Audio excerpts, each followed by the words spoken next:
everybody. Thank you. Please have a seat. Have a seat. Good morning, everybody. Before I begin, let me just acknowledge some of the people who are standing behind me here. First of all, two people who've been working really hard to make this day happen. Secretary Stephen Chu, my Energy Secretary. Stephen Chu. And my White House advisor on everything having to do with energy, Carol Brown. I want to acknowledge the outstanding governor of Maryland, Martin O'Malley, as well as his lieutenant governor, Anthony Brown.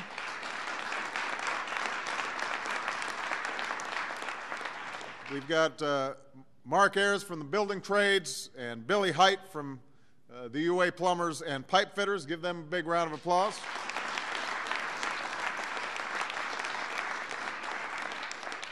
Gregory Yatzko, who's the Nuclear Energy Commission, is here. Where is he? Ed Hill, president of the IBEW International.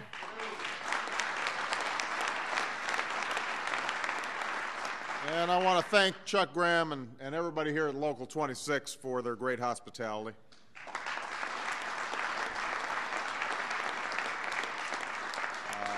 Thank you for the warm welcome.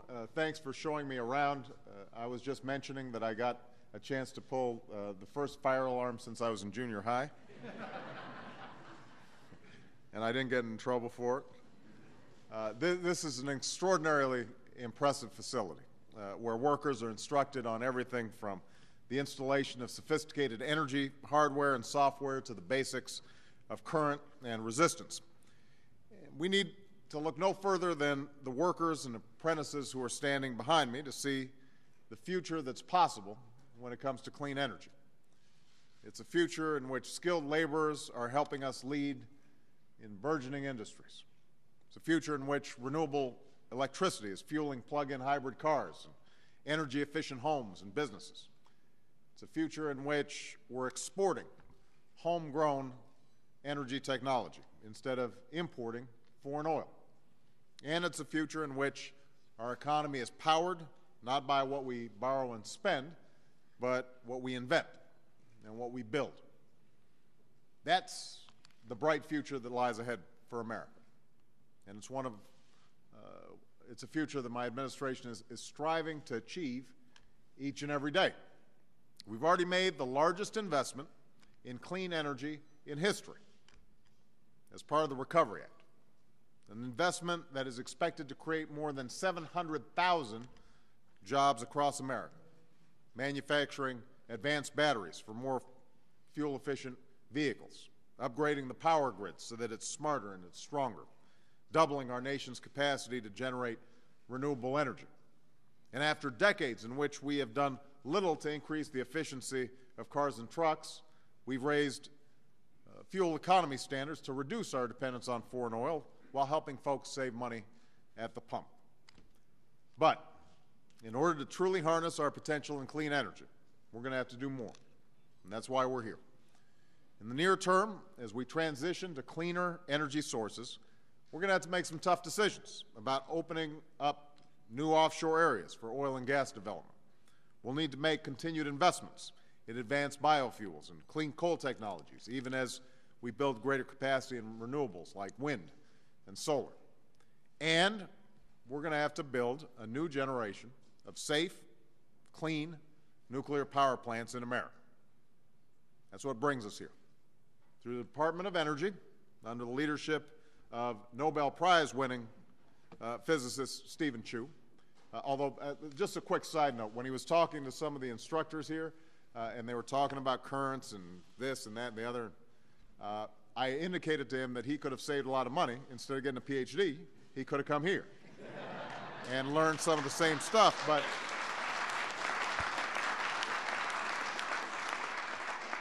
you know, the instructors here were just keeping up. They were right there with him.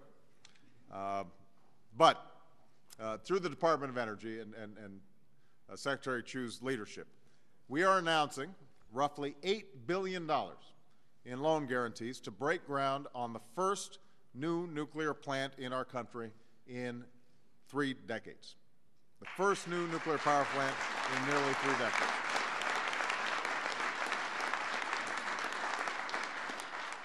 It's a plant that will create thousands of construction jobs in the next few years, and some 800 permanent jobs, well-paying permanent jobs, in the years to come.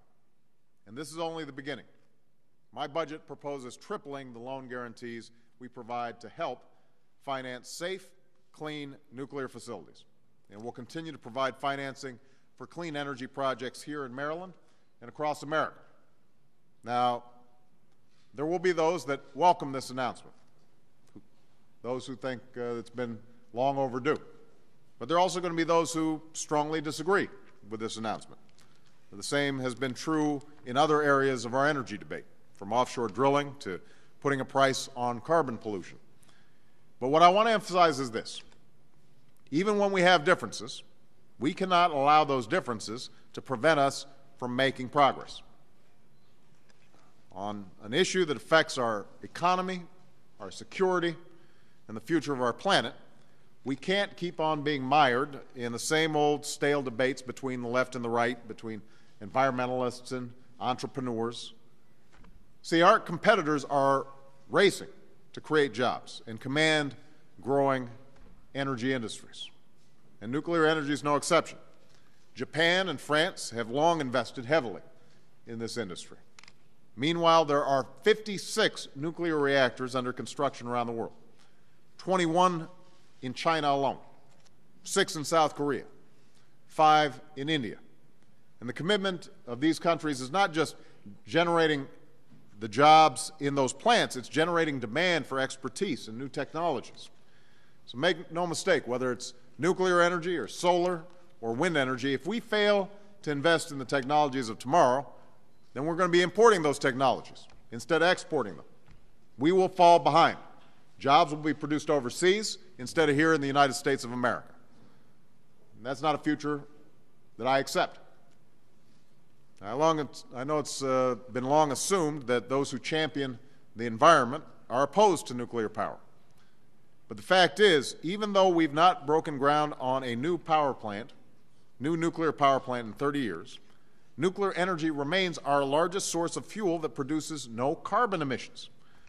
To meet our growing energy needs and prevent the worst consequences of climate change, we'll need to increase our supply of nuclear power. It's that simple. This one plant, for example, will cut carbon pollution by 16 million tons each year when compared to a similar coal plant. That's like taking 3.5 million cars off the road. On the other side, there are those who have long advocated for nuclear power, including many Republicans, who have to recognize that we're not going to achieve a big boost in nuclear capacity unless we also create a system of incentives to make clean energy profitable.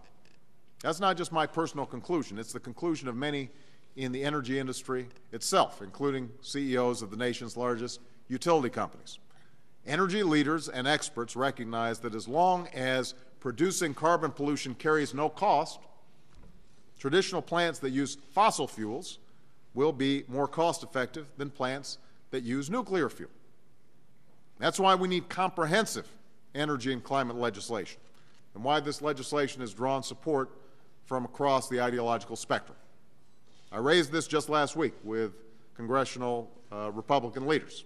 I believe there's real common ground here, and my administration will be working to build on areas of agreement so that we can pass a bipartisan energy and climate bill through the Senate.